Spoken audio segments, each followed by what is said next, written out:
at day 5, and you might notice that I'm so alone in this empty studio.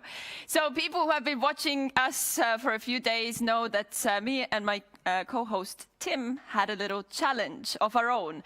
So if you've been watching, then we have told really bad startup jokes. We have come up with our own slogans for the startups pitching. And yesterday we came up with some pretty amazing startups and surprised our co-host to pitch it for us.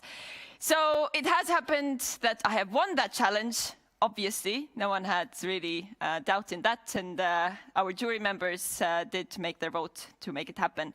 So today we are in this place where my lovely co-host is wearing a costume that I have picked out for him. He's already so excited.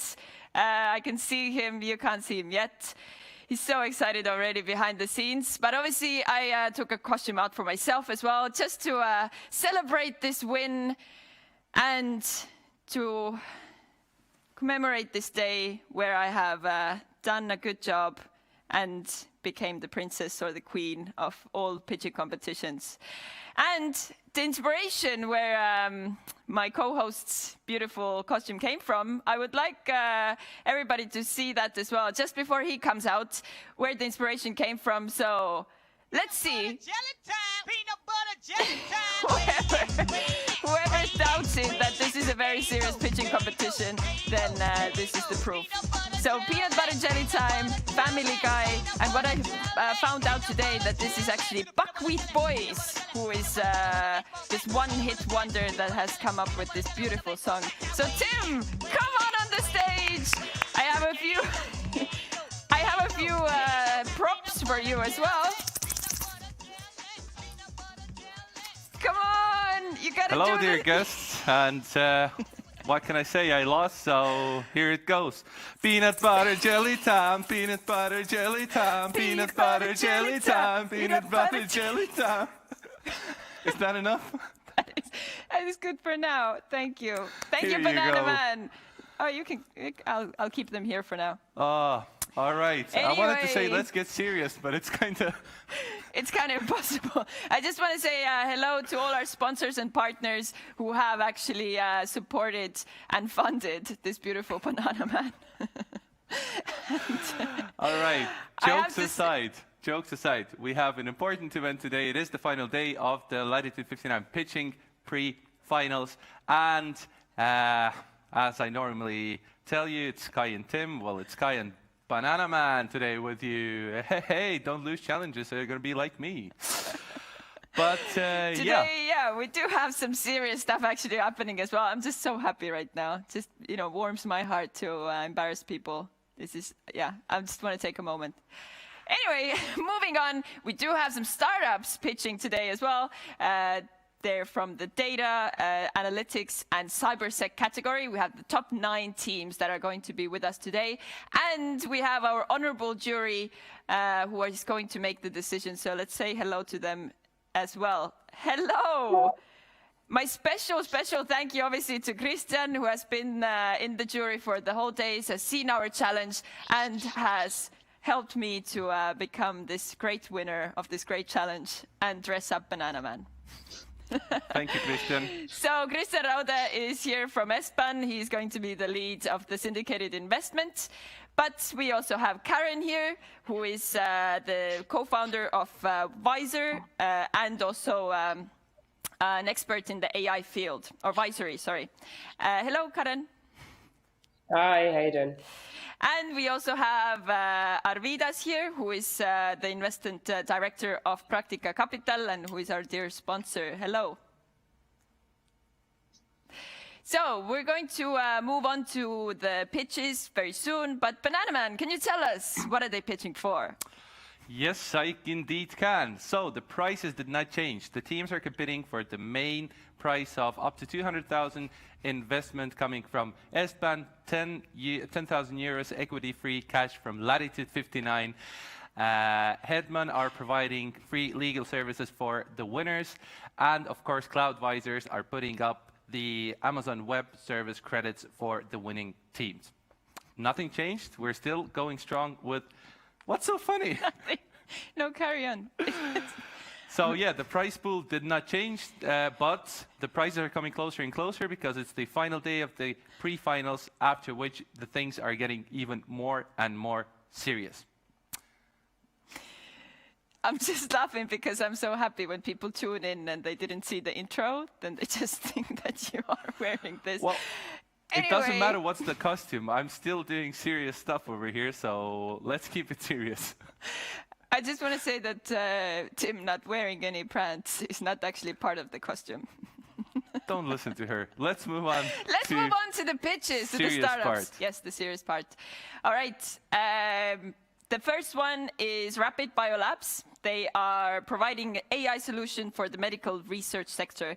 So just saying that, we can go to the more serious stuff, and let's see their video. Good luck, guys. Hi everyone, I'm here presenting Rapid Biolabs AI cell counts in seconds. We are a team who aspire to help medical researchers in the war against diseases by developing trustworthy intelligent softwares for them using AI and machine learning.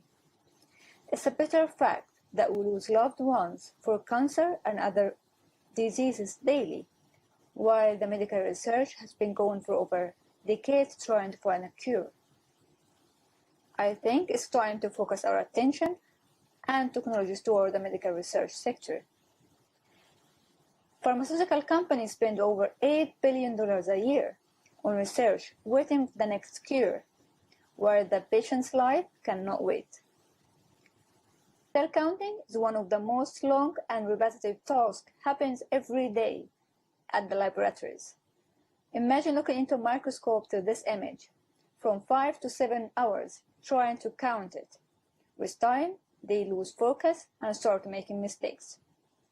Available solutions are either buying very expensive device or keep doing it manually. With Rapid Biolab, they can do it with quick, accurate, and cost-effective software.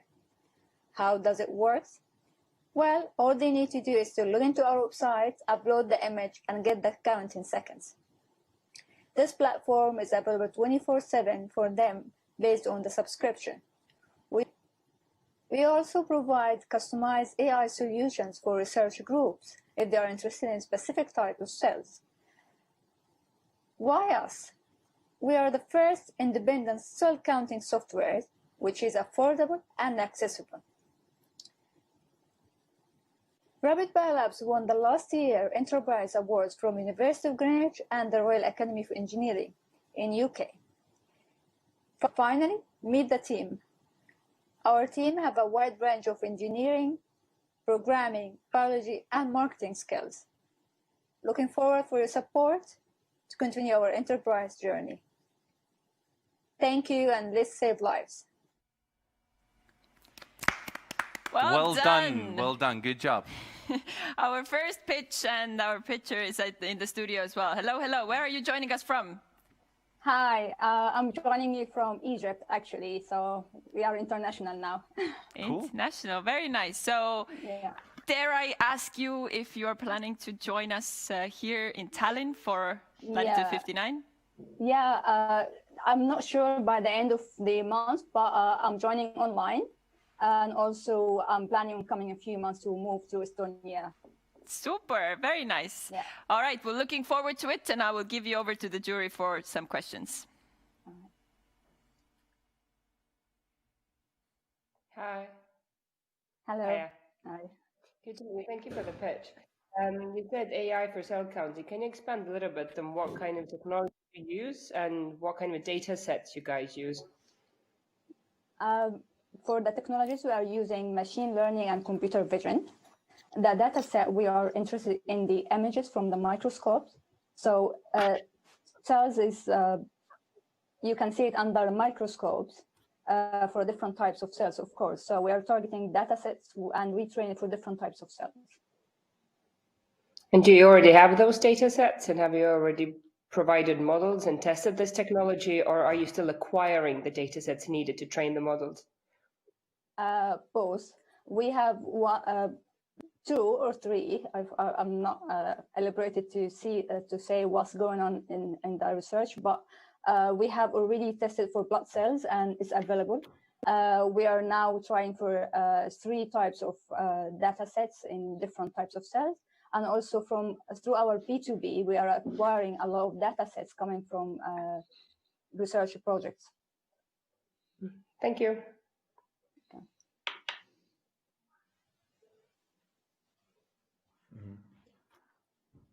Could you tell me a bit about the client or who is using it? What kind of, it's doctor research labs and what kind of specific field?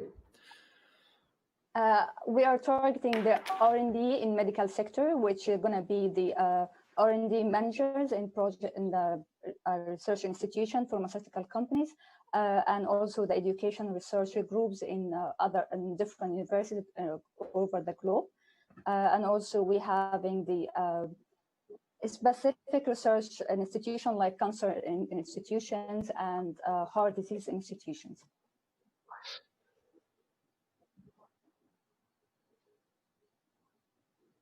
Hello. Yes, okay, I will thank you from my side as well, Amira, for a pitch. Can you tell me what kind of traction you have in terms of product and market fit and when you are planning to come and make first sales? Our attraction now is we are just started, so our attraction is basically from B2B. We already acquired 3 customers, but we're in the logistics of the agreement because it's a research group. You have to go through a lot of ethics and logistics. And I'm planning to move to Estonia in a few months to acquire and meet more customers. Okay, I didn't find any information regarding your round, the size of the round and the valuation that you're aiming for. If you don't mind to share this. Yeah, we're going for a 200K round for now, with a ticket size of 5K. Oh, sorry, 50K. And what you want to achieve with this 200K? In terms of revenue or in terms of number of customers? Business results, what we can measure. We are planning to achieve covering in the European, we're going to focus first in the European market. And for the 200K, we're going to go directly to the funding the projects going to happen with a research group. So we are focusing this round on the B2B stream. And we are looking into having, by the end of the financial year, we are having to have the profit and also to be doubled. Okay. Thank you for my side and good luck. Okay. Thank you. All right, well done. Thank you very much, Amira, for the answers. And it's good to know that you're joining the online program because we do have a lot to offer. We do have the mentor program that we have put together. We are connecting you with investors from all over the region. So do have a look what we have on the online ticket. And if you are not familiar, why are we having an online program? We are doing hybrid event this year. So Latitude59 #hybrid 2020 are being held at 2 places simultaneously. So 27th and 28th of August in Tallinn and across the World Wide Web. So everybody can join us this year, and we are welcoming and encouraging everybody to join. Right, so moving on to the next team. Without further ado, Formaluz, the stage is yours. Good luck. Hello, everyone. 10 years ago, we co-founded our first startup. After struggling for a year, we gained only 1,000 customers. We noticed they are either getting inactive or leaving us for our competitors. We knew that if you're not growing, you're dying. We totally missed the answers to these important questions. Who are our best customers? How to never lose a customer? And how to profit more from each customer? We built a gamification system with powerful data mining. It went marvelous. We saw a huge jump in our user engagement and customer loyalty. After selling the company, we received an enormous amount of requests from big organizations who asked us to solve the exact same problems. As David Robb, the founder of CDP Institute, says, the most challenging barrier to marketing automation success is data integration between the various marketing systems. Knowing the magic of data that customers leave as a legacy to businesses, we built Formalu to embrace this magic. Formalu is a customer data platform that collects, analyzes, and unifies data from all data sources in order to grow customers' loyalty. So you can deliver a relevant and consistent experience across all customer touchpoints at scale using a single source of customer intelligence. Therefore, you can improve the engagement and loyalty of your customers and gain much more money from each of them. After using Formalu, our clients experience huge growth in their customer lifetime value, customer loyalty, and retention. Our amazing team has been working together for 5 years and doesn't want anything more than building the world's greatest customer data platform. Together, we built the #1 biggest data collection platform in Iran. With Formalu, we've served more than 12,000 businesses and enterprises and analyzed 7,000 plus unique customer data. We have on average 25% month-over-month growth on our monthly active clients. Our market has at least 46 million potential clients, and we want to address 10 million of them in the next 5 years.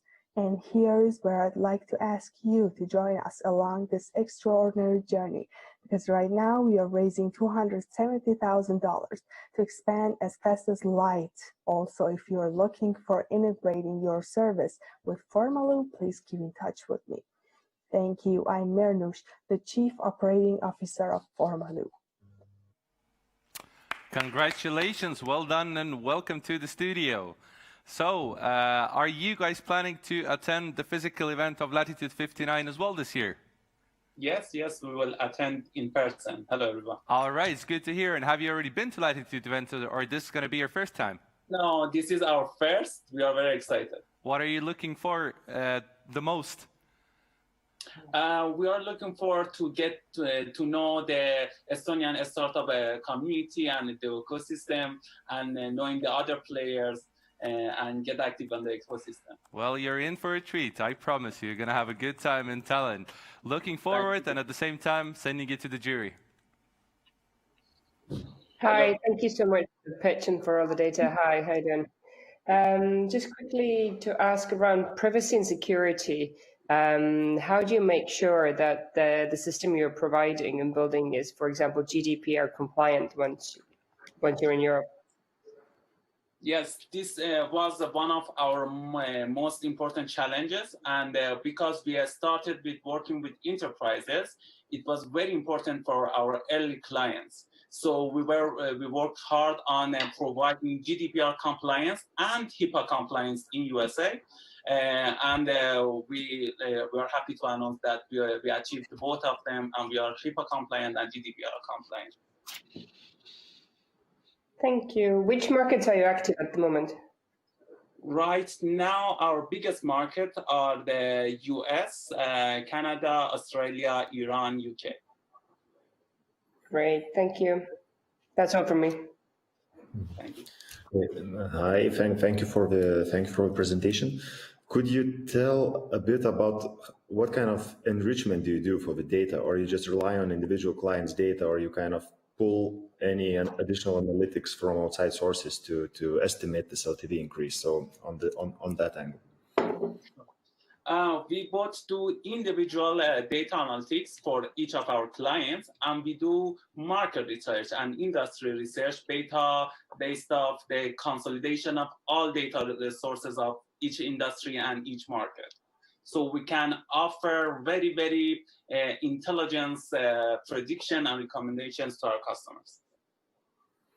Okay, and how do you pitch to the client your return on investment? So what would be your sales pitch to the client? For us, how it works is that after integrating our system into their system, for example, an e-commerce or a startup to use our system and analytics, they get connected to our system. And after a few months, after seeing the behavioral tracking and segmentation that we do, they see that their order size going up, their retention going up, and their customers buy more frequently. Okay, thank you. That's it for me. Hello, also from my side, and thank you for a pitch. Tell me, who is your target audience? Right now, our biggest target audience are the growth stage e-commerce websites. Okay, And so after purely that, e-commerce. Yeah, the biggest part are, yeah. Okay, and you're claiming that you have 12,000 customers. Yeah. What do you mean by that? We have right now 12,000 clients, and that use our services mostly for free because we offer a free version for data collection, and we offer our data analytics modules and gamification modules and our most advanced modules as a paid version.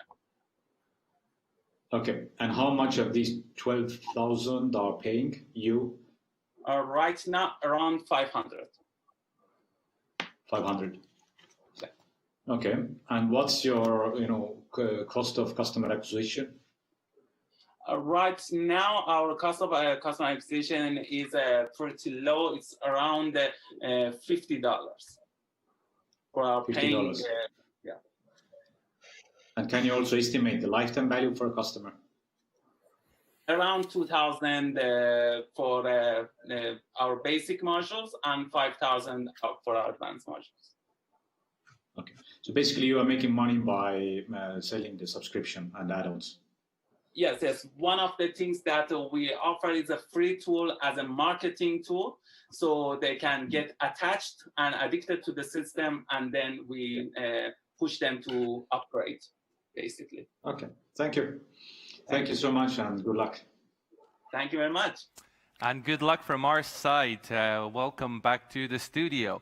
So we've been telling a lot about the hybrid event of Latitude59 this year, but what we haven't told you yet is that the tickets are available at the prices they are now only until the 8th of August. So once again, if you didn't manage to get the ticket for some reason, please do so because the prices are going up from the 8th of August.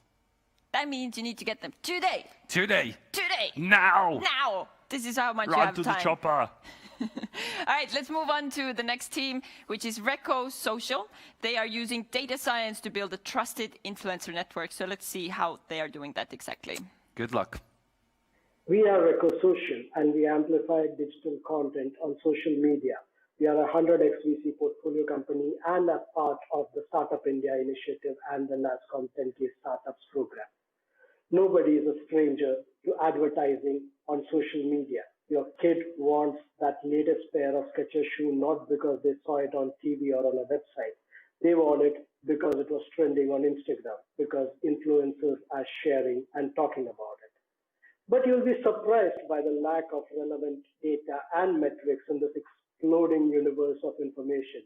Brands lost over $1.3 billion to fraud in this space. Which brings us to our core problem. Can we get brands to trust social media influencers? Reco is a software platform that uses data science to build a trusted influencer network. At the heart of our system, I built a predictive influencer scoring model, the Reco score, that lets you compare the potential of influencers based on how much return on investment they can generate. How effective is it? Let me tell you about one of our first clients. Ashore is a funded hair and skin clinic in India, and they spend a lot of money with celebrities to share skin and healthcare tips. But they get really poor engagement for all this great content on their social media pages. They used our software to amplify this celebrity content, and they get 400 times more engagement. Yeah, 400 times more. We tested this with multiple campaigns so far with similar outcomes. We bring the right set of experience and expertise in this space. I am a technology specialist and a serial entrepreneur with 16 years of experience in building fraud management systems across the world. My co-founder Naveen is a performance marketing specialist who was among the first to use influencer marketing way back in 2008. Our platform has a subscription-based model with the enterprise edition priced at $12.99. There's an additional 10% fee on campaign spend exceeding $13,000. Globally, the influencer marketing spend stood at $8 billion in 2019. Influencer spend in India was at $400 million and is growing rapidly, even beyond the metros. So the takeaway here is this is an $8 billion global opportunity. Reco is a software platform that amplifies branded content through a trusted network of influencers, and we have early traction. We would love for you to be a partner with us in this journey. Well done. Thank you. Thank you, and welcome to the studio. Hello, hello. Where are you saying hello from? We are saying hello from India. Very nice. And so how does it happen that a team from India is pitching at an event that is based in Estonia? Serendipity. We just happened to see Latitude59 popped up on our emails. We thought, why not? It looks like a promising opportunity, and we decided to go through.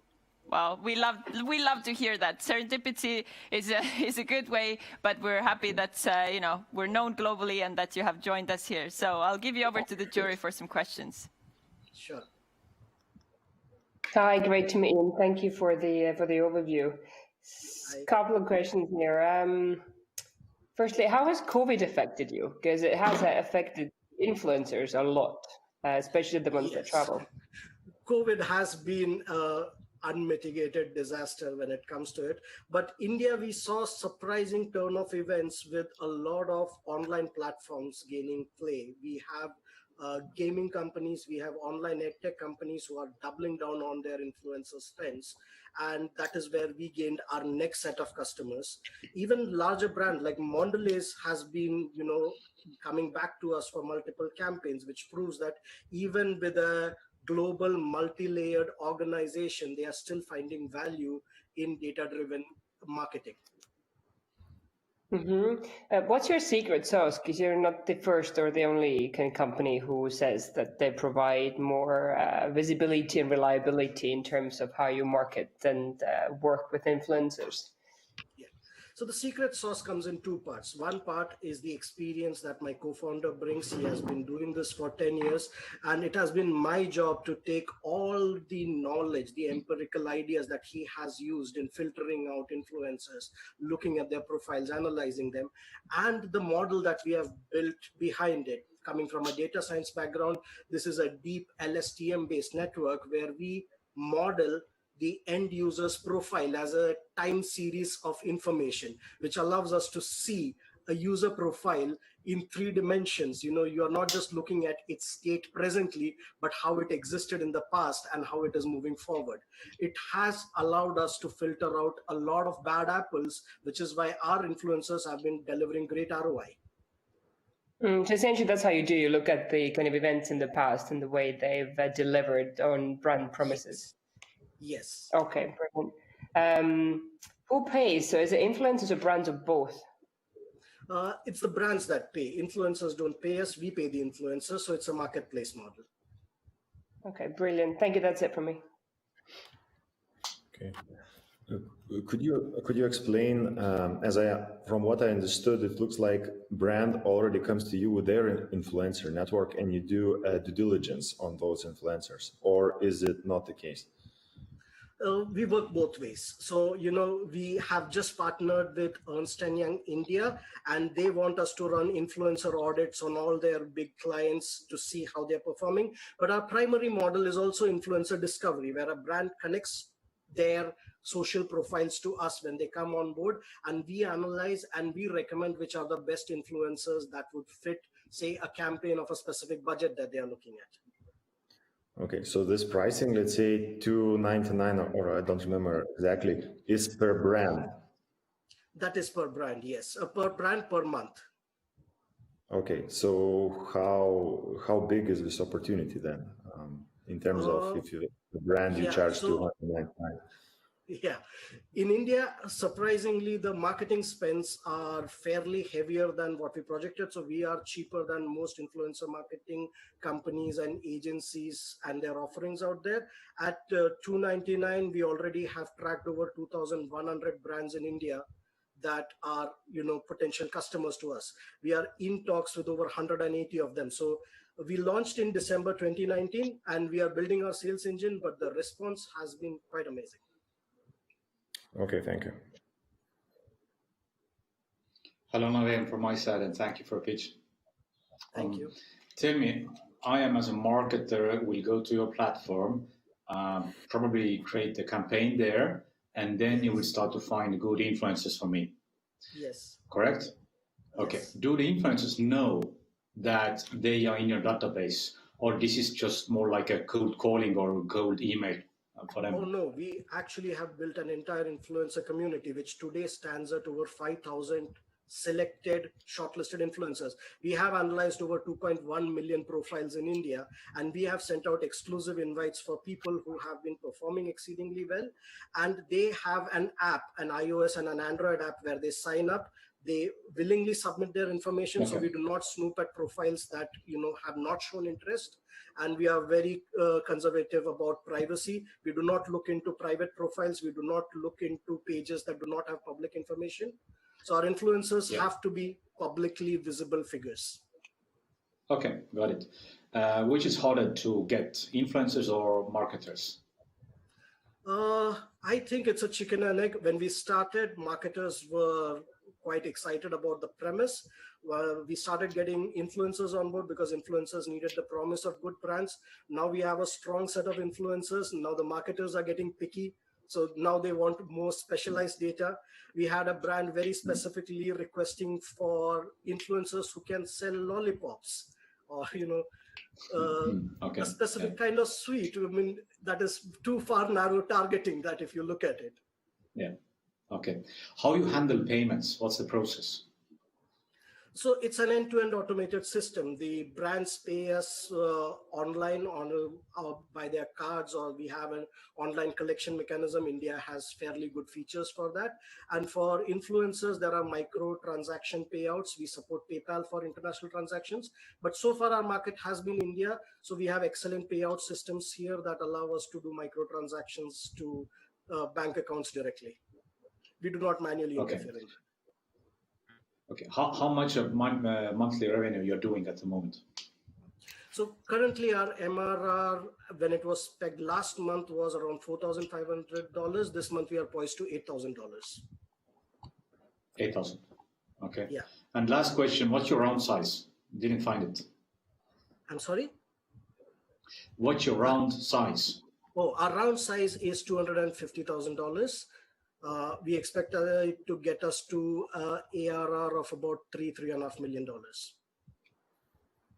Okay, thank you so much and good luck. Thank you. Very nice, thank you. Well done, well done. I saw the judges were very interested into this team. So I was good luck. I was very impressed. Very good team. Yes. And I'm also just excited because it's Friday. And this is the last day. Obviously, I'm sad as well. It's the last day we're hosting here together with Tim. But it's Friday. I can feel already the weekend coming. And Latitude59 is coming as well with all the after parties. So if you want to feel like it's Friday, then come to Latitude59. It feels like a Friday because the after parties afterwards are great. Anyway, let's move on to the next team. Let's move on to the next team. And the next team are the most automated data analysis software, globally helping companies to take data-driven actions easily. And the name of the team is Data Calculus. Hello, my name is Said, and I'm the founder and CEO of Data Calculus. Data analysis and machine learning are powerful techniques helping many companies to increase their revenue by 30%. The question is that why many other companies cannot have access to these tools. First, because the software packages and the data experts are very expensive. Second, the process is awfully complicated because it contains many algorithms, codings, parameter settings, and iterations. And it makes the process very time consuming. For solving these problems, we developed data calculus, an all-in-one software for advanced data analysis with fully automated tools. But what does it mean for our customers? You can master this software in one single day, and that's incredible because this is advanced data analysis. You can analyze millions of data entries in 5 minutes, and this is an affordable solution even for SMBs. What can you do with this software? You can analyze your customer data to reduce the churn and increase the lifetime value. You can analyze your operational data to optimize your sales and marketing campaigns. And you can analyze your industrial data for research and development and winning your competition.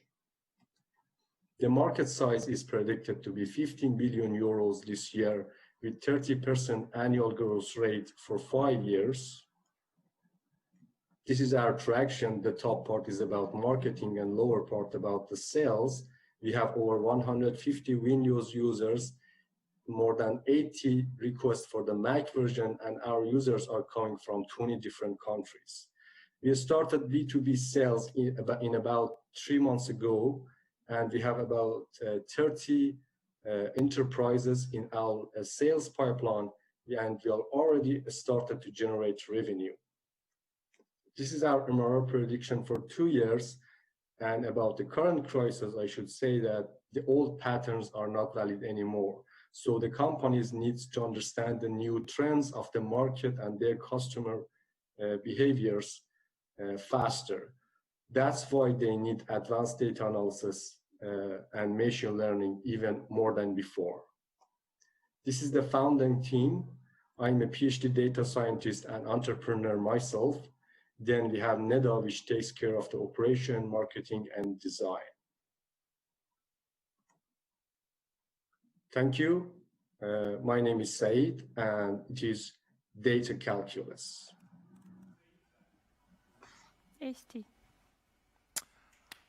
Well done. Thank you. Do we have you in the studio as well? Yep, here it is. Yes, hello. Where are you coming from? Are you based in Estonia at the moment, or? Good afternoon. It's from Tallinn. All right. So is this going to be the first Latitude59 event for you as well, or have you already attended any?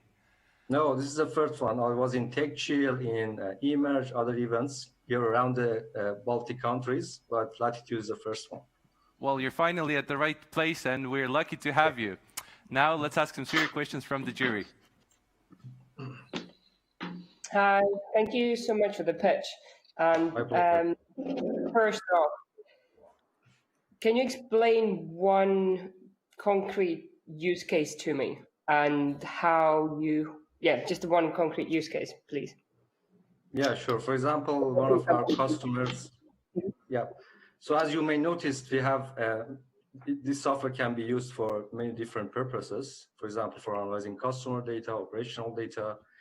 But for example, Ampler Bikes, you may know them. So they are like in manufacturing, and they're using our software for understanding their operation and also for analyzing their orders data and optimizing their marketing campaigns. And they are using all of them. It's just one single customer that I'm telling. So it's not limited to the type of database. You can analyze any tabular database with this software.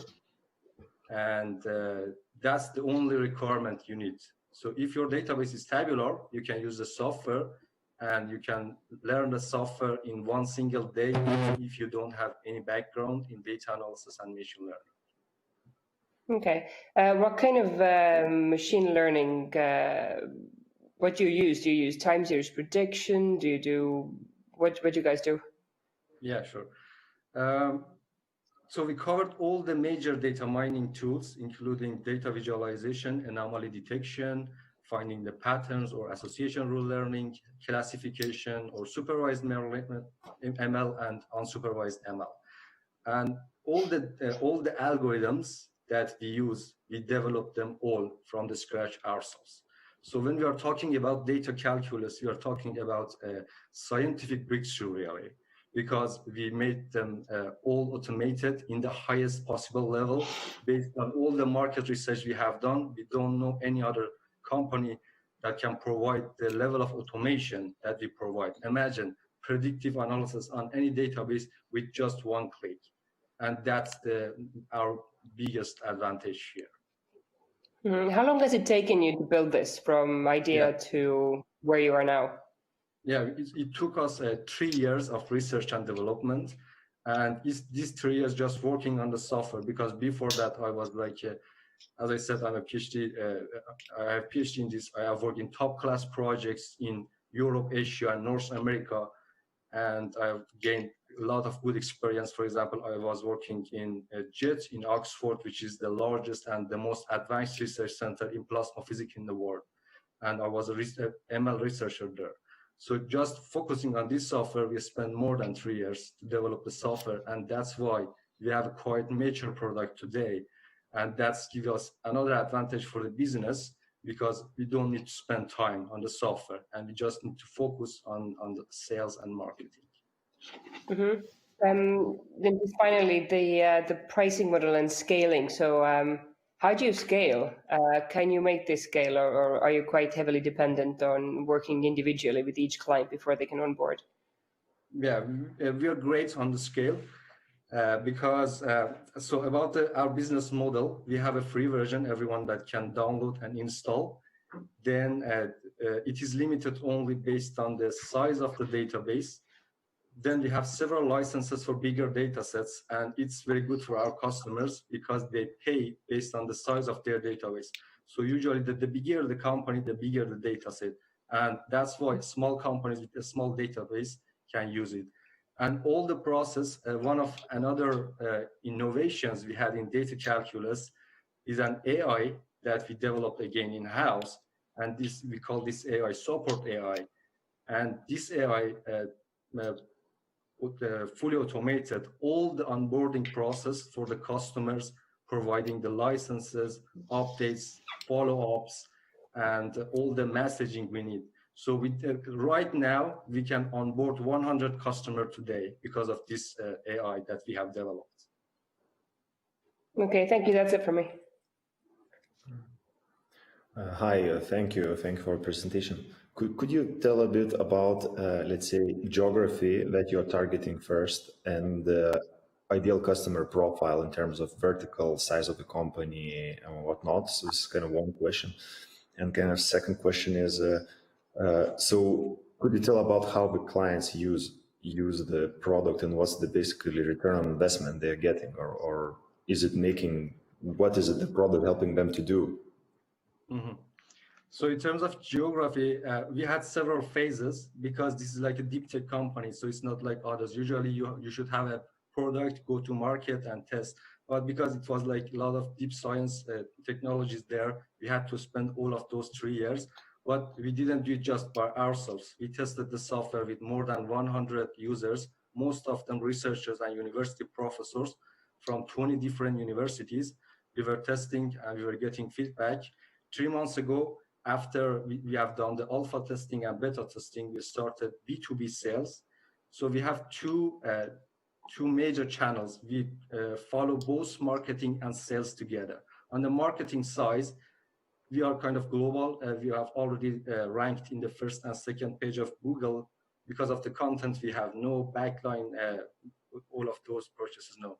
So because of the content we have on the website, we have organic signups, and our main focus right now is on LinkedIn for marketing and sales. We have about 3,000 data experts around data calculus, and more than 7,500 of them are following our pages. They receive the updates from us. And in terms of geography, right now, started from the 1st of August, we are doing paid marketing in LinkedIn, partially for acquiring users and customers, but our main purpose is finding the ideal customer profile. So we are doing that, and we are analyzing all of data by the analysis tools that LinkedIn provides, and by the analysis tool, of course, we have ourselves. And so the plan is that at the end of the August, we have a perfect understanding about our ICP. And in September, we are going to launch our biggest marketing campaign.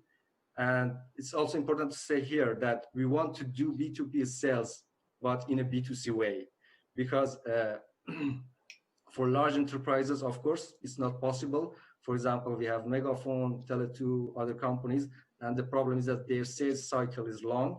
So, but we want to do it for for SMBs, right? So we want to do B2B for SMBs as B2C. So we are going to, that's about the geography and ICP. And about our clients, it's very similar to our previous judge question. So for example, they can use,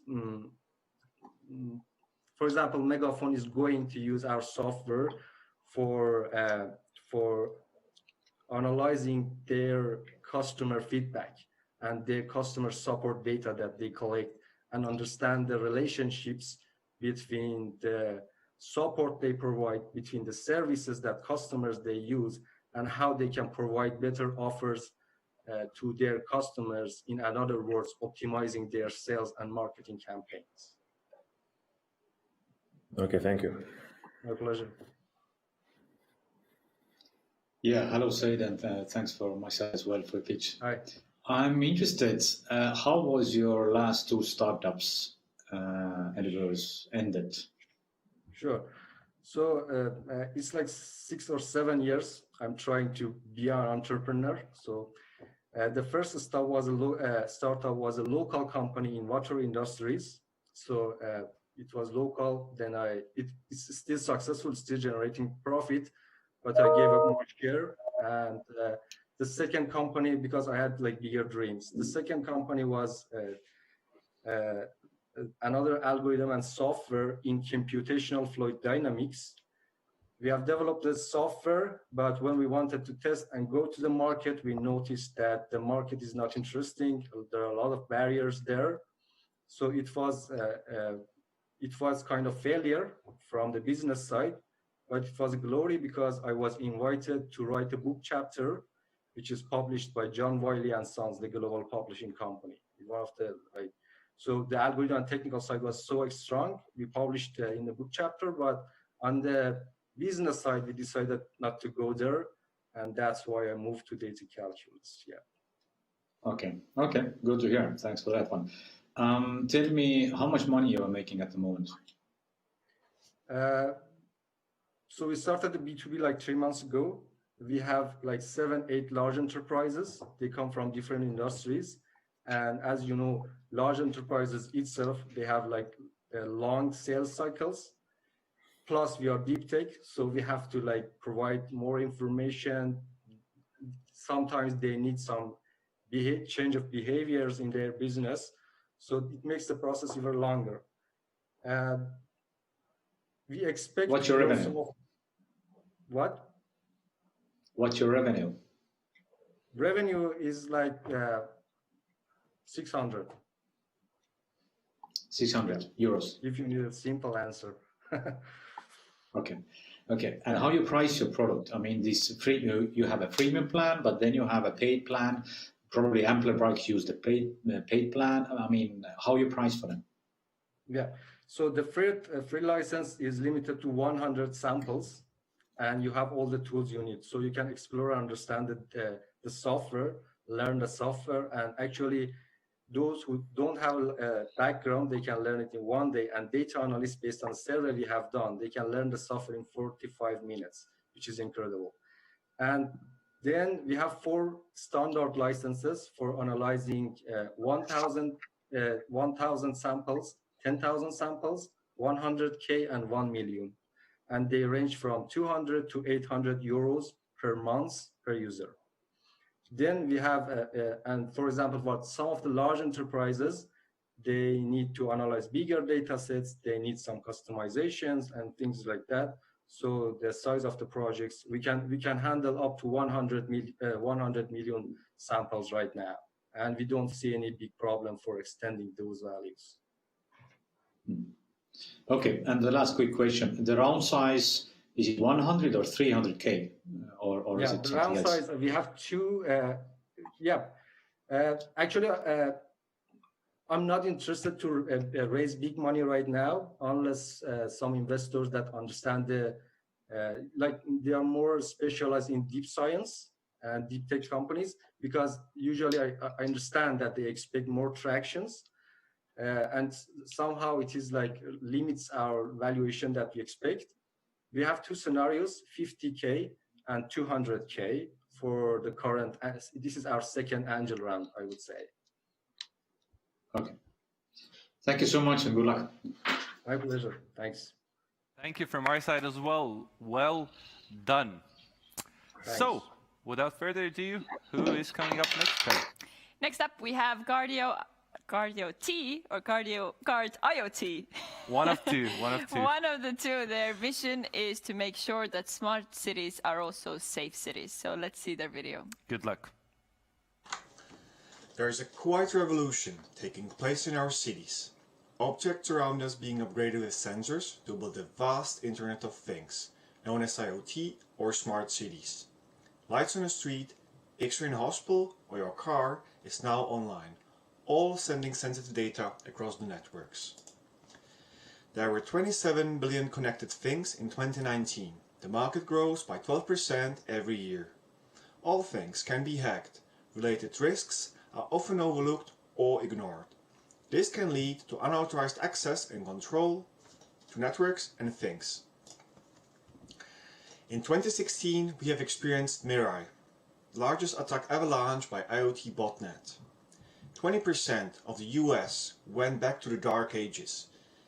The attack was successful as default usernames and passwords were used. Same year, we have experienced a different attack targeting city infrastructure in Finland. As a result, 2 buildings lost the heating during the winter. And the Jeep hack of 2015, allowing remote control of your car. We have realized that if we don't act, people may die during the next successful attacks. This is why we came up with Guard IoT. Our mission is to make sure that smart cities are also safe cities. Guard IoT is a combination of hardware and software. We're monitoring the networks with physical probes. This is how we discover changes in the networks, and we're protecting known networks and devices by testing its vulnerabilities. We have competition out there, but our advantage is that we are vendor agnostic and we are very flexible in solution delivery. We operate in cloud and on-premise, addressing developing legislative requirements. Our customers pay a monthly fee based on complexity of their networks. We do direct sales and product bundling with partners and resellers. We started in February with no product. Thanks to Startup Wise guys and angel investor, we have sparked out traction. We have delivered paid proof of concept for Prague municipality, and we're negotiating with 3 other customers for a similar deal. Our team is based on seniors and enthusiasts in technology and cybersecurity domains. We're offering 10% equity for 250k euros in the upcoming investment round. We're going to speed up new things onboarding, and we will scale up our development in order to provide more value in shorter time. We would like to get 25 infrastructure customers by the end of 2021. Do you know someone who has thousands of connected things in their networks? My name is Jakub, and I'm happy to talk to you. Well done. Well done. Now let's welcome Jakub to the studio. Hello, hello. Hi, good afternoon. You have arrived to Estonia, is that correct? Indeed, yeah, greetings from Nõmme. Very nice, from Nõmme. See, international crowd from Nõmme. Gathering in Tallinn. Across all the world. You already, so you have arrived early already for Latitude59, yes? Indeed, yeah, just to be prepared. Well, super happy to have you. Let's give you over to the jury. Thank you. Hi, thank you very much for the pitch and for the video.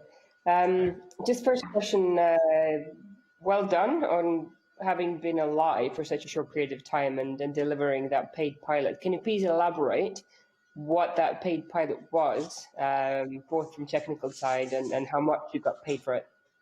Sure. So our first proof of concept is focused on a camera networks use case for the Prague municipality. The major focus was on figuring out how much of the cameras have outdated firmware, how many of the cameras in the networks are either unprotected or poorly protected against user space kind of attack, so unauthorized access to the camera, including unauthorized access to the video stream. And to be concrete, almost half of all the cameras have either mid or high risk in one of the attacks, the vulnerabilities I'm talking about. So yeah, besides the security of the cameras itself, we are also testing segmentation of network, whether the cameras can communicate with each other in different segments, and if the cameras can communicate to the internet. So at least the good point is that none of the cameras can communicate to the internet, which is a good side. And the pilot project right now, we have fixed price of it for 1,400 euros, and as said in the pitch, we're negotiating with 3 other customers for the same price, but with the Prague municipality, we are right now negotiating about the monthly fee-based business case in a value at least 1,500 euros MRR. Okay, and how many devices is that? Did you say Prague or? Yeah, well, in our proof of concept, there were 2 segments and 231 cameras in total, respectively. Yeah, and so roughly 250 devices. But in reality, the real business case goes beyond the coverage of the cameras. So we're talking about more than 10 camera networks in case of Prague municipality, and there are another networks which they are willing to cover. So we're talking about tens of networks and thousands of devices and tens of probes.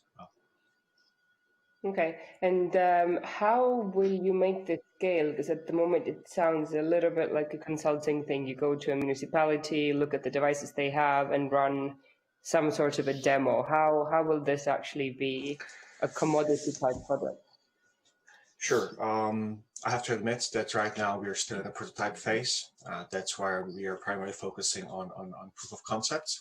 But we have on our development pipeline a first production release, which is planned at the end of September, which should allow us to sell the solution with the need of the proof of concepts, and not just for the camera use case networks, but basically for those who would be interested. Yeah, does this answer your question, or do you want to be more specific on it? Okay, that's fine. I'm just thinking around. So how, for the first summer use case you guys had, what did you utilize? Did you look at the stream and just measure when it dropped, or how does it look like technically? Well, we have our own physical probe running our software, and we are mostly using the non-invasive techniques of testing, but we are also playing with invasive tests, because what the real attacker will do is actually to execute some kind of invasive test. So we are basically right now building up a set of non-invasive and invasive tests in order to show the customers, based on their environment, their needs, whether we are capable, if we are attacker, to either get some devices to be not available, or to cause unavailability of the whole network, which is very serious and high risk in every environment. Just a small remark to the customers. You're right that right now we're delivering the proof of concepts for municipalities, and the other proof of concepts are also for municipalities. But our customers, I would divide in 2 parts. First is a critical infrastructure, including the public sector. But second one is are the large enterprises. namely the facility management companies, because those companies are those who are running not just the camera networks. So through the facility management companies who would like to reach the banks, shopping centers, telco companies, and all others who has significant amounts of devices what they would like to protect. Great, thank you. That's it for me. Thank you. Hi, Jakub. Thanks for the presentation. Could you tell me or explain us how a startup like you can bridge the gap to sell to municipalities and enterprises, right? Because it's from public procurement process to certification to adhering to the standards and so on. It looks like, it's a nice MVP probably, right? But in order to get some credible report and bring it to the client, it's still a bit of a gap. So was wondering about this part. Sure.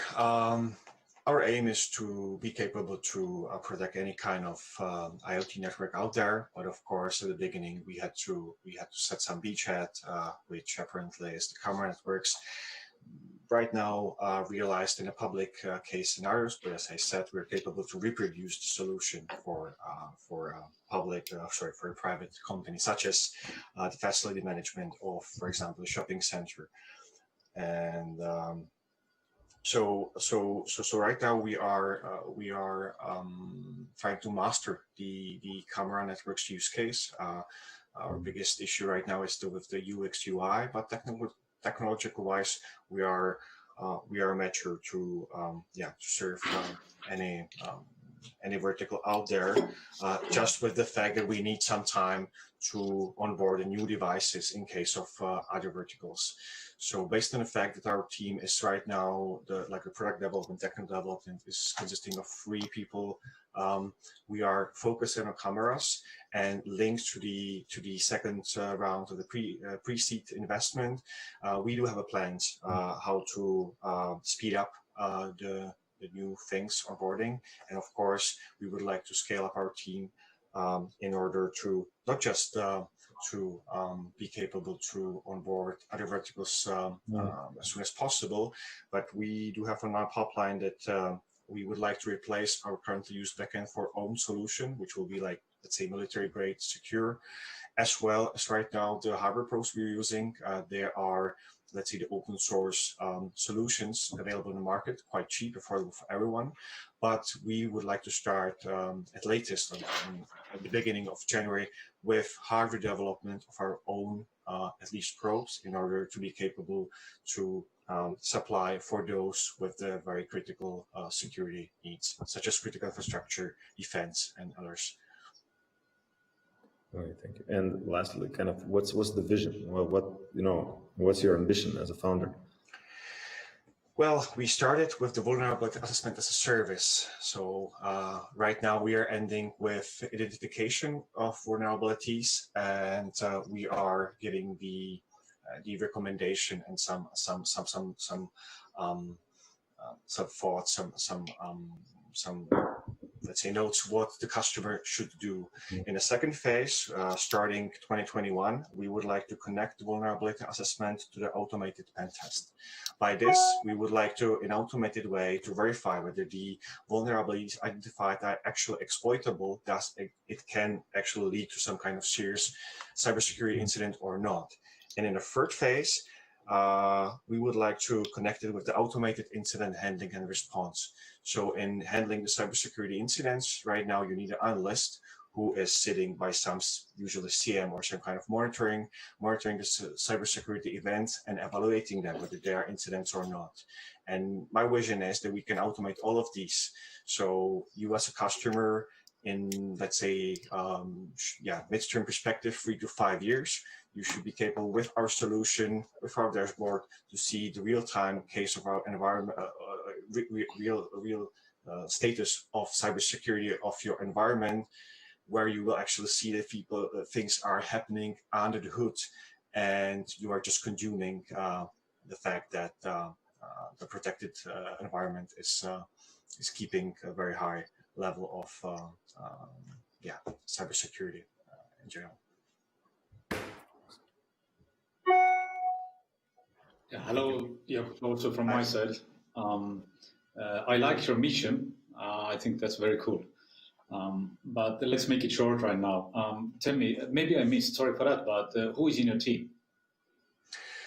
So right now we are 3 co-founders. 2 of them are executives, CEO. I have a co-founder who is a Chief Business Development Officer. Besides that, we have a CTO, and under his control, there's right now the only software developer doing the producing most of the added value.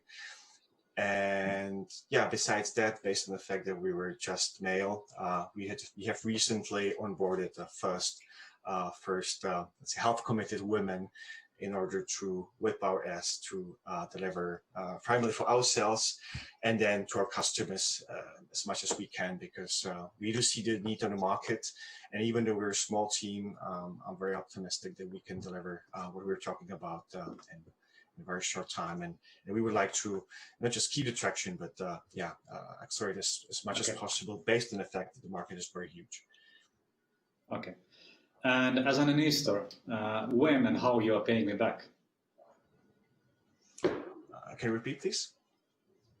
Yeah, as an investor, when and how you are paying me back these 250K? Well, good question. Right now we have the financial plan until end of 2021. The optimistic scenario, if we really reach to get 25 infrastructure customers by the end of 2021, the average MRR across the customers should be 1,500 euros.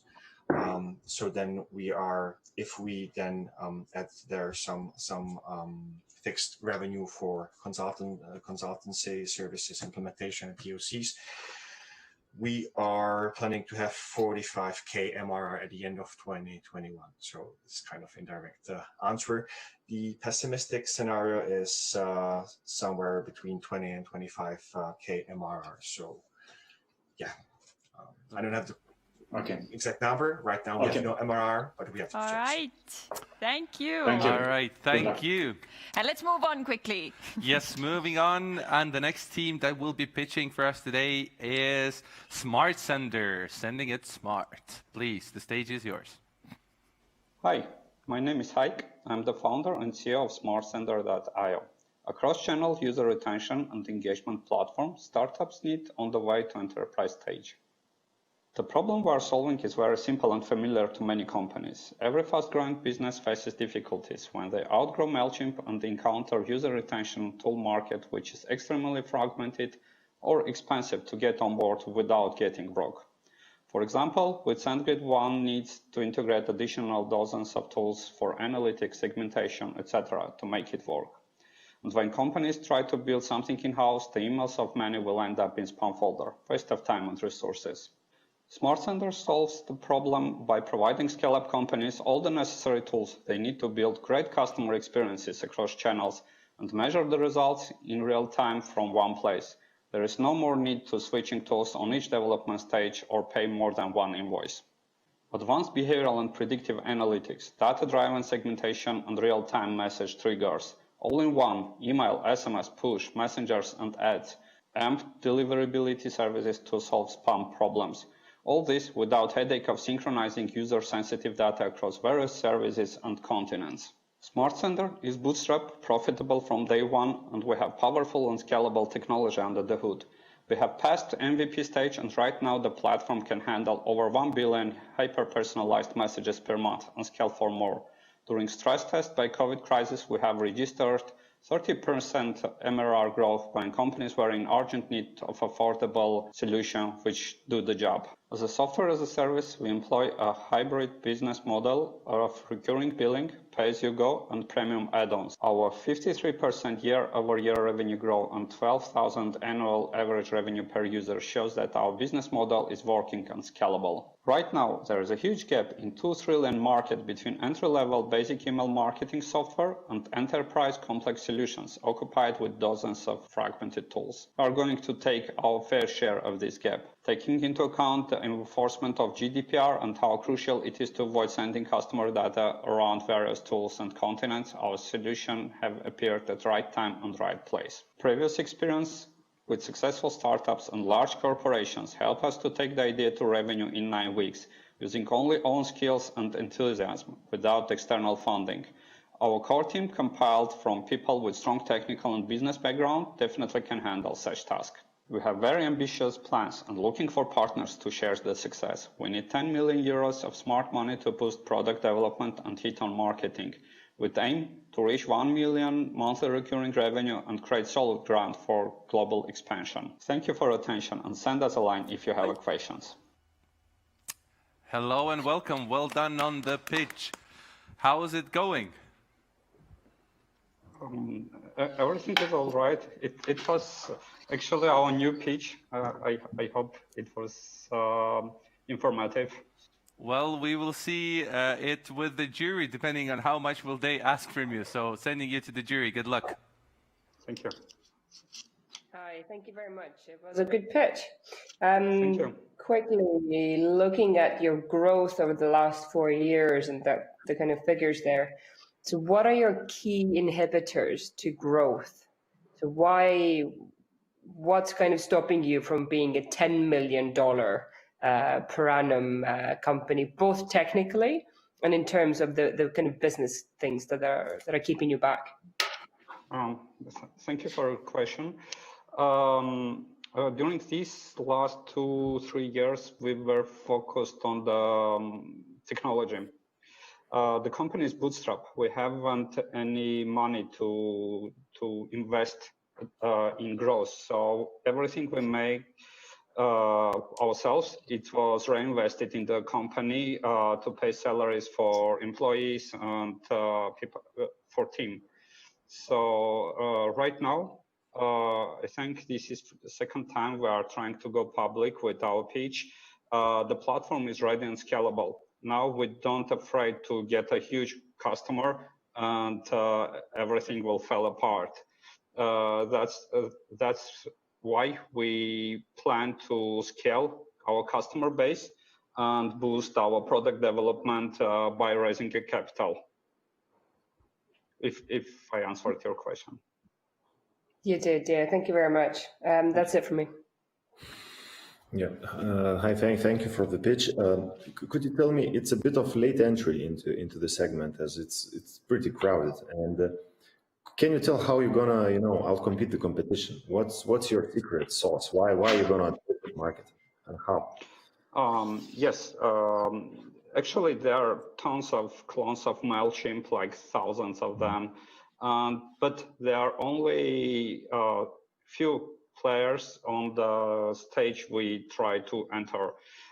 There's only 3-5 companies which do the thing we do, and they are extremely expensive for scale-up companies. And we target specifically with companies who outgrew MailChimp, but haven't reached the level when they can afford, for example, Braze, Klaviyo, MRCs, and tools like that, like very expensive ones, which cost from 5,000 per month, and you need to pay for 1 year immediately. So a scale-up company cannot afford to pay $100,000 to get on board for a good tool. And we evaluate this gap huge because we were on customer side. And when our projects in other startups were growing, we had to develop in-house solutions to solve the problem. We had to integrate SendGrid and dozens of other tools to make it work, to answer questions, and to get customer analytics, predictive analytics, and have actionable analytics to send immediately something out to reach the customers. And the idea is to cover this gap. When scale-up companies can get low entry threshold, so they don't need to spend immediately $50,000, $100,000, but they can get access to the tool and then grow with the tool. So they can start small, send, for example, 500,000 emails and grow to 100 million without switching tools, because the platform will cover them. Okay, thank you. Thank you. Hello, also from my side, and thank you. Yes, Tim, you want to ask something? But a couple of questions from my side as well, and then we can finish this pitching around. Tell me, how did you find your first customers until now? Our first customers was using our own network, because we worked in different corporations and we just knocked doors and asked if they need something like this. The answer was yes, we need, and we asked for 2-3 weeks to make an MVP and present them solution. And, Sorry, yeah. I was meaning about how did you find your whole of the customers until now? I mean, which channels were the best? Organic, inbound sales, internal sales. When we upsell additional features, we interviewed our customers, understand their needs, and then propose them some solution for additional money. And recommendation by existing customers, and organic, when somebody researching their competitors finds that we send for them and they come and get on board with us. So mainly was organic, internal, and inbound sales. Okay. And what's your lifetime value for a customer? It differs from a couple of thousand to 50 and more. So it's different. Okay. If customer manage to grow, they can start from $100 per month and grow to 3,000-5,000 per month. And we have such cases. Okay. During 2020, you are making how much revenue? We plan, it is projected to make around 500K. 500K? Yeah. So you are 100 times annual revenue valuation, more or less. How you justify that one? Yeah, we research heavily before asking for some sum. All our like 2-3 competitors we have right now, they are mostly unicorns. And recently, during like 3-6 months, each of them raised around $150 million as a Series B or Series E. So each of them received around like from 8 to 15 million dollars as a round A to reach the level for a second round for unicorn status. And after research, we understand why the sum, because if we get less, for example, $1 million, it will not be enough to hire enough people and scale the product, sales and marketing to necessary steps. So we will need to go for next round in a very short period of time, less than a year, to not fail the first round. So to avoid being underfunded, we decided to go with a tested path, which 2-3 companies which do similar thing, but target different niches of market, passed. Okay. Thank you so much and good luck. Over to you, Tim. Thank you.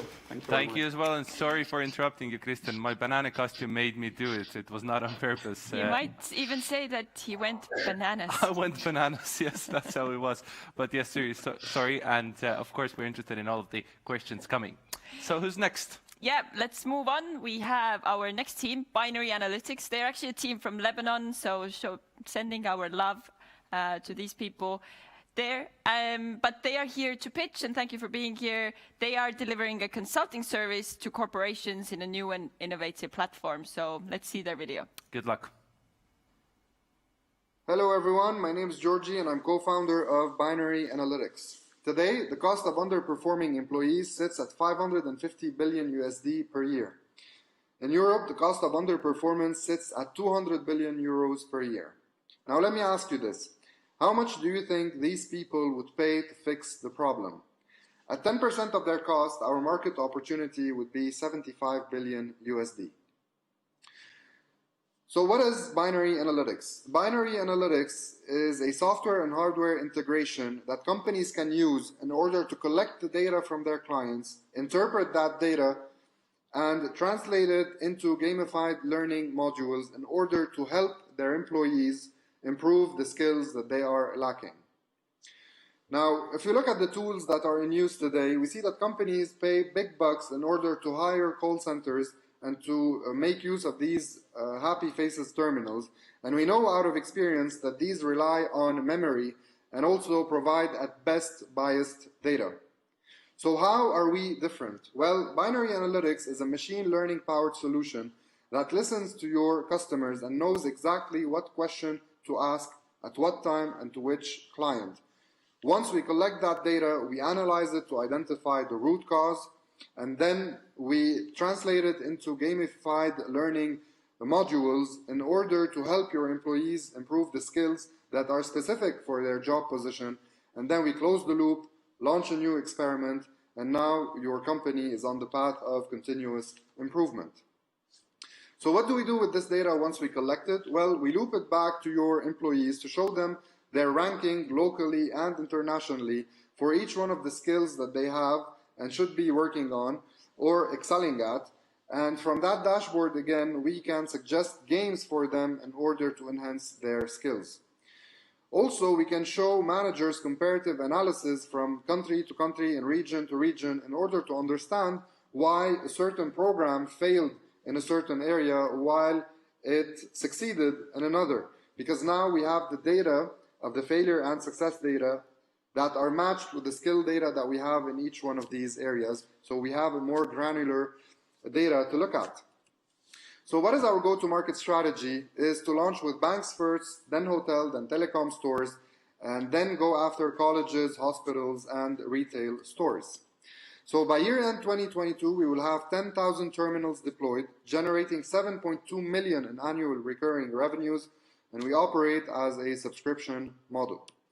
We are the co-founders, myself, Georgie, an ex-consultant, Johnny, an ex-Deloitte, and Fuad, an expert developer. Thank you for your time, and we are... Thank you, and welcome to the studio. Welcome. Hello, hello, Georgi. Thank you. Hi. Are you joining us from Canada, yes? No, I'm joining you from Lebanon. Okay. I was lucky enough to be away from what happened 2 days ago, but yeah, I'm joining you from Lebanon. That's good to hear.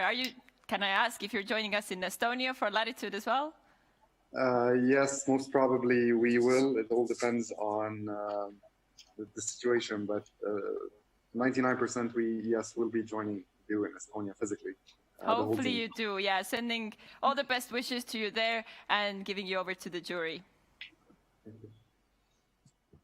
Hi, thank you very much for the pitch, and my sincere condolences to you and the people of Lebanon as well.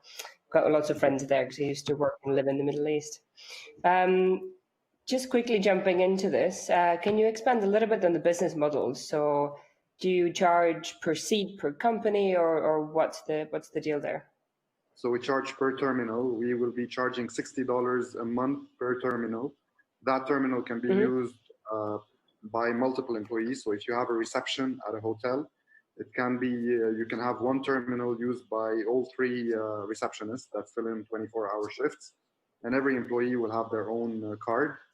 And we also have another model. So if you as a company are only interested in the training side without the data collection side, we can also provide you that access to the games for $10 a month. And regarding the tech, what's the kind of secret sauce stuff behind it? So I understand you do some sort of machine learning, AI stuff as well. What does that entail particularly? So basically, we collect data from your clients in a non-intrusive way. We're just asking for 10 seconds from each one of your clients to answer one question only. What we have in the backend, we have a machine learning algorithm that knows what question to ask the next client. And it's like a root cause analysis tree. So we start with a big question, and then we keep on going branches down until we can nail it down to a single root cause. Then our machine learning algorithm is going to go back to your managers and say, okay, Mr. Manager, you have an opportunity to improve your communication skills. You have an opportunity to work on conflict resolution and whatever skills that are specific for each job position. And then we will suggest games for you. You can either create your own games or you can choose from our library of games. And then once your employees play these games 5 minutes per day, and you have assumed or you feel comfortable that you're done with this project, then you can launch another experiment on the terminals and start targeting other aspects of your company. Thanks, that's it from me. Thank you for the pitch and being here in these circumstances. Could you tell me which markets you want to enter first? So where you want to scale first? So we wanted to scale first in Canada because I know the market very well there, and I've worked as a consultant in Canada. And we also already have a deal with a consulting firm in Canada who is willing to become a reseller of our product. Then our next target would be to go into the US, because in the US, you have large chains of whatever, like banks. If we talk about the Bank of America, they have 2,500 branches. We can go JP Morgan, Costco, Walmart, and these clients would offer at least a return of 7 to 10 million USD per year.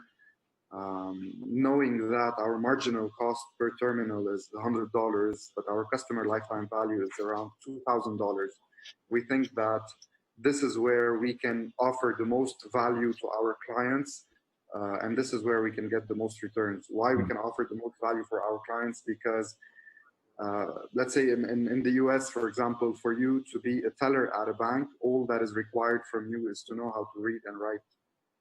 So you get to a certain point as a teller, you're stuck. You cannot go up the chain because you don't have the education for it. And you do require a lot of training if you want to move out. And this is where we see that we can offer a lot of value to our end users, not just to the companies, but most importantly to the people at the front line. Okay, thank you. No more questions.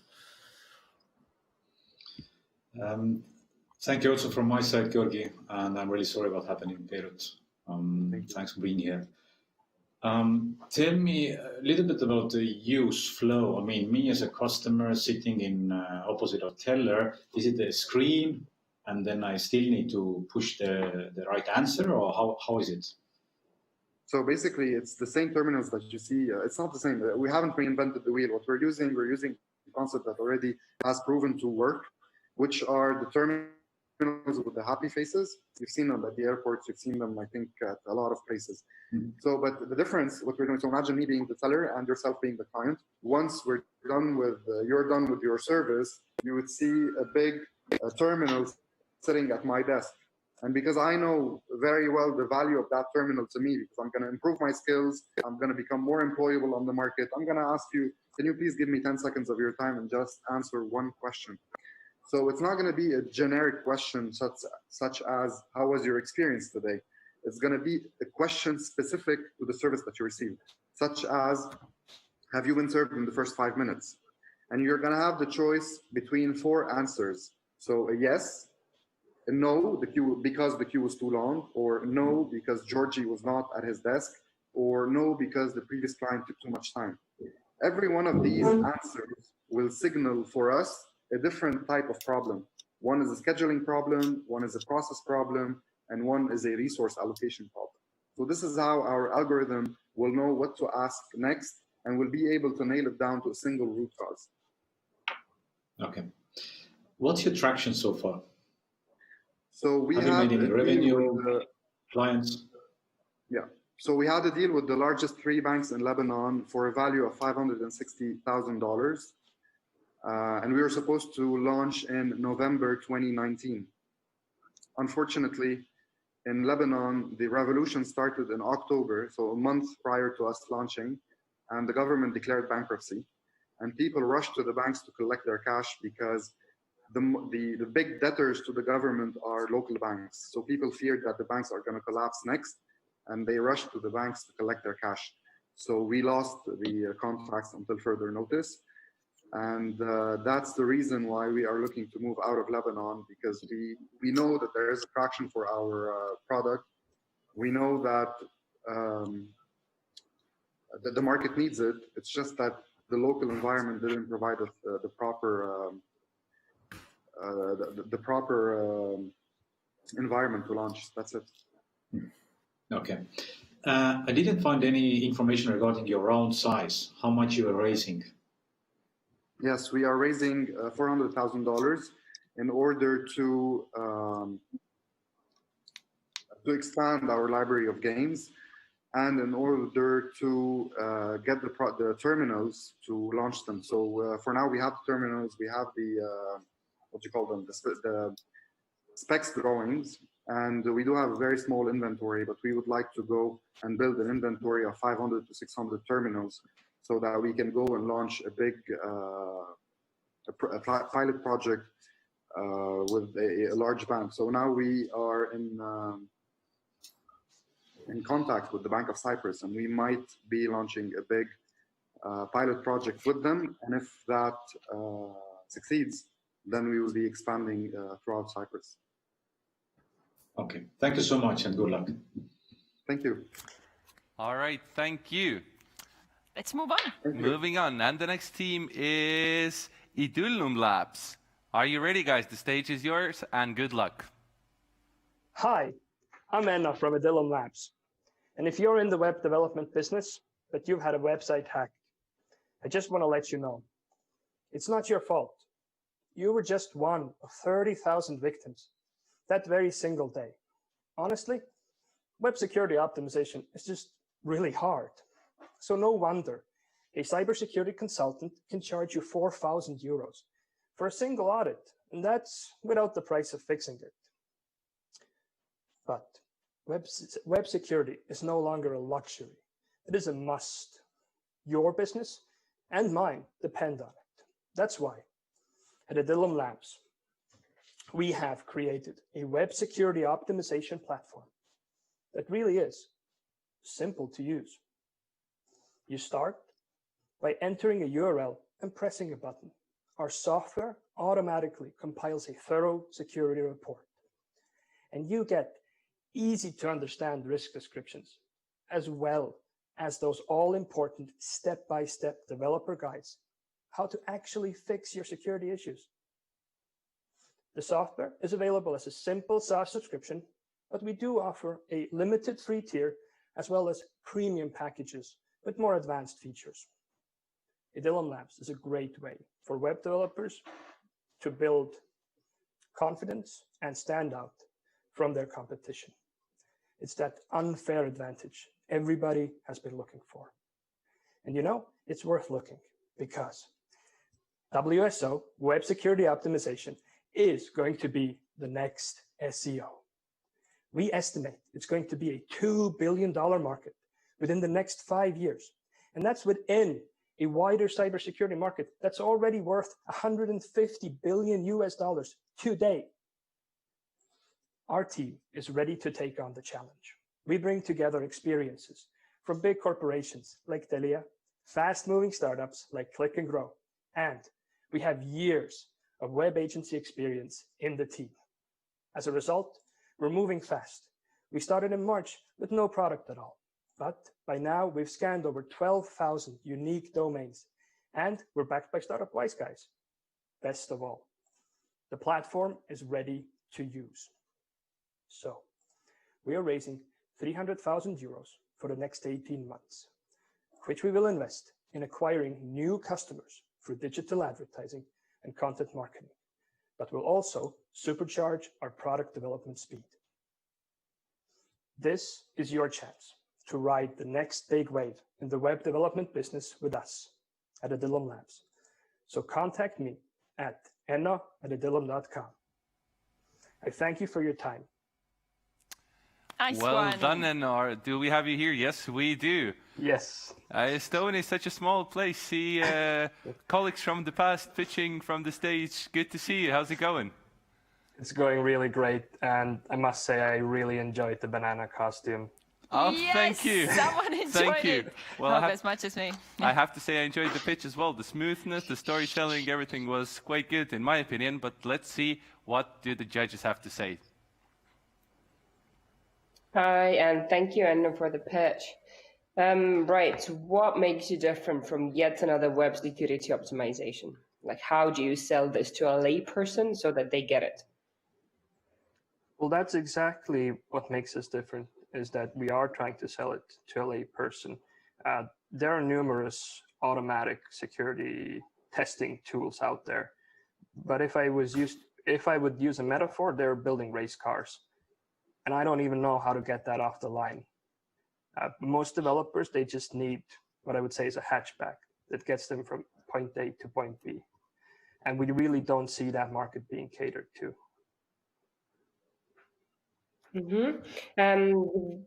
Gained good traction from March to now is impressive speed. So congratulations on that. What's your traction to date, and what kind of so what's your client profile? What are the types of companies that use this service? Can you see a trend? So we're scanning a lot of domains. Part of that is just data gathering on our part to see the industry trends. We're still working with pilot customers. So we are pre-revenue. I want to be completely transparent about that. Our go-to-market is web developers in web development agencies, because that's the industry we know best. However, we're just now onboarding pilot users that are startups, because they're heavily investing in software, but to be honest, they're not cybersecurity experts at all. And when you say you're scanning for industry trends, does that mean you're scanning for content or the types of vulnerabilities that are there and targeting them first, or what do you mean by that? So for the types of vulnerabilities, one of the big things that we've learned during the time that we've been doing this is that, yes, theoretical vulnerabilities, more complicated attacks are possible on every site, pretty much every site we scan. We really don't see many sites that pass, with 100% score. However, the most common security vulnerabilities, they're still, simple stuff like your admin page is available for a brute force attack. You can put that password in 50 times a second and it's no issue. So we're trying to see really where the problem lies. And that's the information we need to get to our customers. Like, are you getting that basic level done? Okay, cool. Thanks. That's it from me. Hi, thank you so much for your presentation. Probably the question is why you as a team are able to build this, right? So because by the time you read about the attack, there are already kind of different technologies attacked. So is it the simplicity? So is it that you want to build something very simple just at the basic level, or you want to prevent also some really hardcore kind of sensitive issues? So our advantage as a team is we come from a completely different perspective. We come from the web development world as average developers, or even for myself, I'm mostly a marketer and a web developer second. The competition is by hackers for hackers. Some of the notable competition really brands themselves as such. And if we look at the actual data, we see that the number one reason why WordPress sites get hacked is vulnerable plugins that haven't been updated. And number two is brute force attacks, because their password is their username is admin and their password is password123.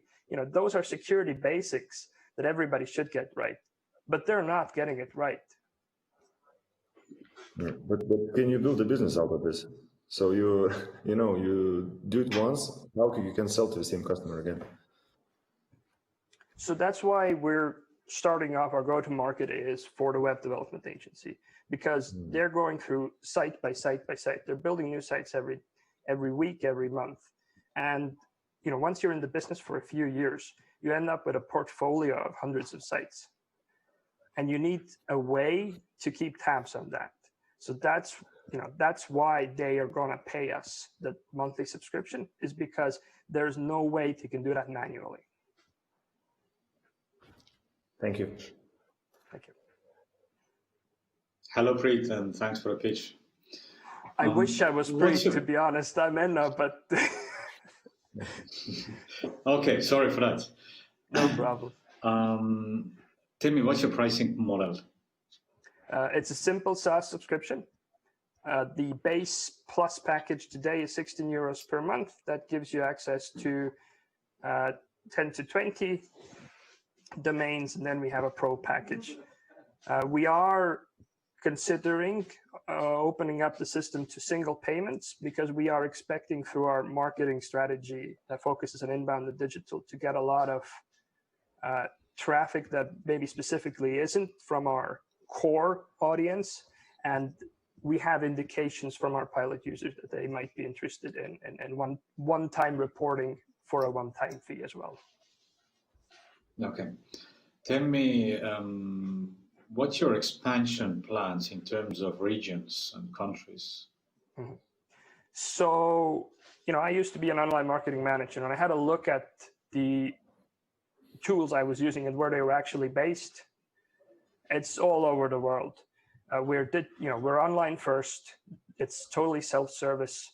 So any country that is primarily English speaking or where the web developer market has English proficiency is going to be our target market. However, mature Western economies are going to be better for us because the value add that we provide is going to be more in demand in those economies. So we're looking at the European Economic Area plus North America, United States and Canada, as well as maybe Australia and New Zealand, then maybe countries outside of those regions.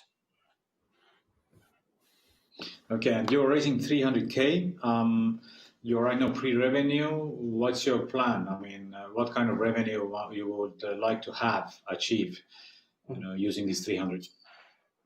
Super glad, really glad that question was asked. That's our funding plan for the next 18 months, or funding goal. We do want to start off with a smaller round. Once we have used that money will go towards building that repeatable, scalable sales funnel. As I mentioned, with digital advertising and inbound marketing being at the core. Now, once we have achieved the KPIs and goals there, we want to do a larger round, and that money is going to go straight into basically sales and advertising. Right now, our plans are pretty modest for this year because I think we want to continue working with our pilot customers as long as we can before we start aggressively selling. So we are hoping to reach €1,000 MRR by the end of 2020.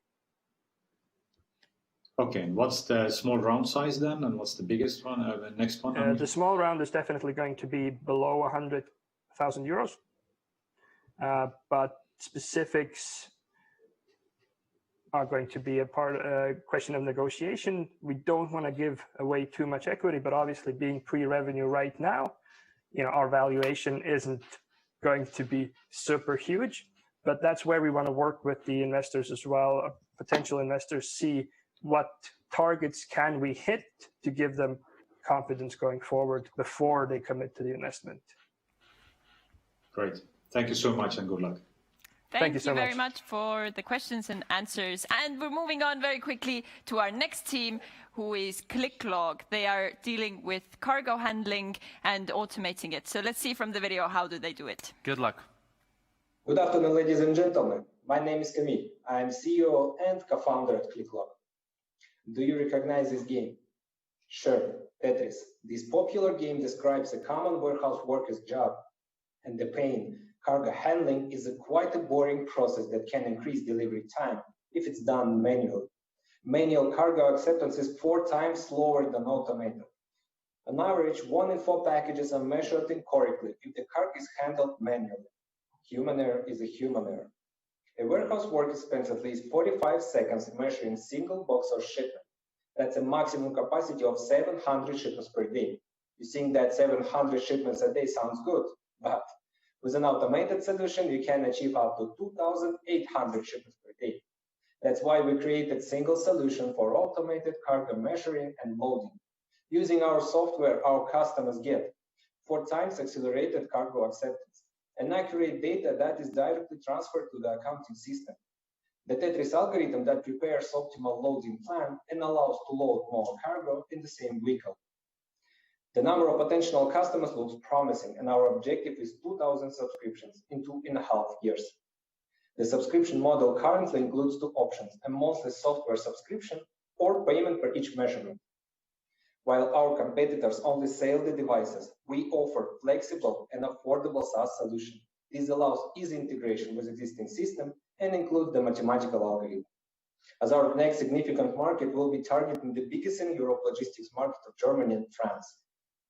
And as we're proud to share, March 2020, we've been developing the solution with the main focus on the hardware. We've had the first paying customers. Today, we're onboarding the next customer, negotiating with the well-known companies. We agreed about the pilot with the corporates and SMEs from Baltic and Poland. We've adapted our solution. Now it works in cloud, and we are not attached to the hardware. That's not all. ClickLog today automates only 2 warehouse operations, cargo unloading and loading of the goods. ClickLog tomorrow will go beyond the warehouse with mobile measurements and inspection solutions based on AI. The team that you see founded 4 logistics companies and made 2 exits before starting ClickLog. We know exactly that logistics might be more efficient without extra investment that break the bank. We are not fundraising today. We're going to announce the seed round in September, but we'd be happy to meet our potential investor today. If you know of anyone in any logistic company, please introduce us. We can help them. Thank you for your attention. My name is Camille. I am CEO and co-founder at ClickLog. Well done. Thank you, Camille. You are in the studio with us as well. Hello. Where are you saying hello from? In Almaty, Kazakhstan. Oh, wow. See, an international, across the world crowd today. Yeah. I can see that you're in high spirits, so I will give you over to the jury straight away. Thank you. Hi, thank you very much for the pitch. My name is Karen. Quickly into the techie side of things. You used the term magical algorithm. Can you please expand what's the magical algorithm? It's a mathematical algorithm, bin packer. We call it, inside the team, we call it Tetris for cargo, that prepares optimal loading plan, considering weight, road, loading rules, maybe load regulation terms, and so on. So that data still needs to be input manually for that algorithm to then be able to do its magic and then output some sort of loading plan, or? Yeah, so our customers, currently our customers have to put it manually through the online interface. But we're also developing APIs so they can like directly transfer all of necessary information. And our algorithm will prepare loading plan. On some of the features you said that would be available, you mentioned AI for damage detection. Is that imagining computer vision for personal damage or? Okay. Is that something? So that first of yeah, go on. Yeah. Okay. Thank you for that question. Actually, we're already using machine learning and computer vision algorithms. So it's part of artificial intelligence as well. But in future, in close future, we're planning to start development of newest product that isn't exist. I hope that product will provide opportunity for automation, that automated detection of the damaged packages. So we're already started research and training of the neural networks. We're already collecting data sets from our existing customers. So all of the packages we already measured is kind of data sets for us. Yeah, just going to say that that's probably what you need to do because they might be different in each customer's case. That's it from me, and I'll hand you over to the next jury member. Hi, so thank you for the pitch. Could you tell me how your kind of startup envision is kind of, you know, developing opposed to the, let's say, trends in the warehousing, right? So what I mean is automation of warehousing operations, visual perception, kind of self-driving forklifts and loading as well. So how do you think, you know, you are fitting into this trend of warehouses in Europe and in US? Sure, thank you. So first of all, we're automating 2 main bottlenecks at each warehouse: cargo unloading and loading of the goods. Regarding the autonomous forklifts, it's possible to use that kind of devices if your warehouse operates only by pallet, not the boxes, not the different types and figures of the cargo. So in our case, we're helping customers such as parcel delivery providers or air cargo carriers to automate cargo handling with the different figures of the cargo, of the package. Okay, noted. And tell me also about the loading, because probably in many ways, the way you load is based on the route for the courier to offload it, or you operate warehouse to warehouse. Yeah, we already implemented simple route algorithm that provides to the main algorithm accurate route. So first of all, warehouse loader print or let's say use on iPad the simple step-by-step loading plan. You have to load first of all this shipment, then next shipment, and so on. So and loading plan based on road as well. Okay, thank you. Thank you, Camille, from my side for a pitch, and greets to Kazakhstan. You mentioned that you had 2 exits in the team. Can you tell me what was the industry, what was the value, and what was the region where you did them? Okay, thank you. That's my co-founder's achievement. He exited twice. First startup, he was a co-founder, last mile optimization in Kazakhstan. The second startup he ran as a solo founder. He exited 2 years ago. So this startup is from Kazakhstan as well. And kind of valuation ranges we are talking about? Evaluation of ClickLock or about? No, the first 2 exits for your co-founder. Actually, he didn't disclose this information. I cannot provide it. Okay. Do I understand correctly that currently you are not raising? So we are planning to announce round in September. Before this time, we wanted to improve our MRR, to launch a pilot in Poland. So then we have already onboarding customer that we wanted to finish this process, and then we'll be ready to start negotiations with our potential investors. So at the moment, we cannot count you in for 200K competition. Why? You can. You can. We'll be happy to start negotiations tomorrow. Okay. Thank you so much, and good luck. Thank you. And thank you from the studio as well. So it seems we are done with the pitching teams today. We are done with the teams. Thank you to each and everyone who pitched today.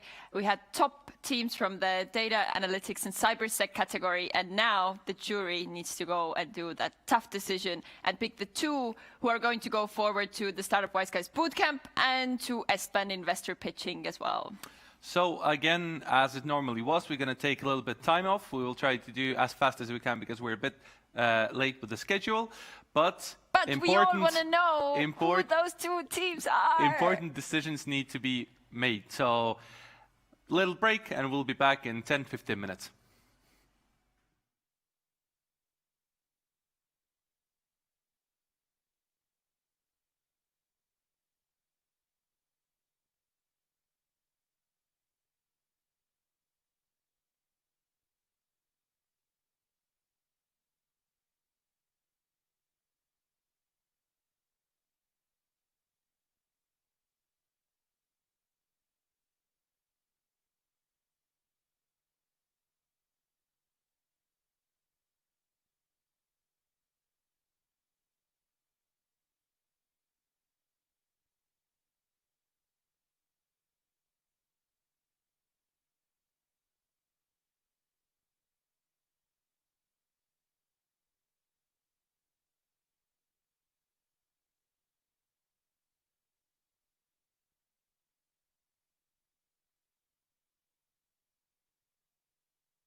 And we are back. Oh, we're speaking the same things already. It's 5 like days one together mind. on the It's stage. like one mind. Great minds, things alike, you know. It's true. So the jury has made their decision. We know that there are 2 more teams that are going to join then the top 10 that are going to go forward to the super final of Latitude59 pitching competition. So, is it about time we let the first winning team announced? But let's see what the jury had to say as well, just for a second. Not a bad idea. Let's just see how they did. So, guys, how was the level of the teams? I know that you had a tough choice and a long discussion. So, how was it?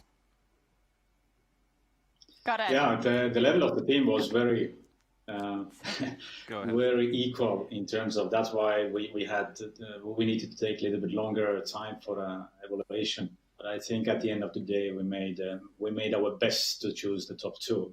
But on top of that, I need to compliment from all our jury members. Kai, what a wonderful idea for Tim to wear as a costume today.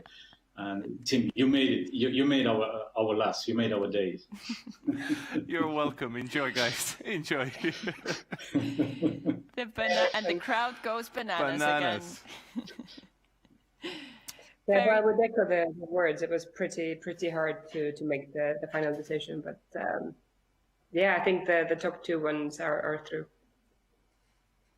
Yeah, and kind of it's only the time will tell, so it doesn't matter. Like we had in portfolio 2 times the competition winner that now is bankrupt, so it means nothing, guys. So if you don't select, if you're not selected, keep pushing. This is the real kind of life. Real struggle is entrepreneurship, not on the stage. That is very nicely said. So thank you jury. all of you for the jury duty and taking the time to vote for the teams. So we are ready to announce the teams as well. I think they're waiting already behind the screens. So Tim, let's do our style. Together? Let's do it together. All right.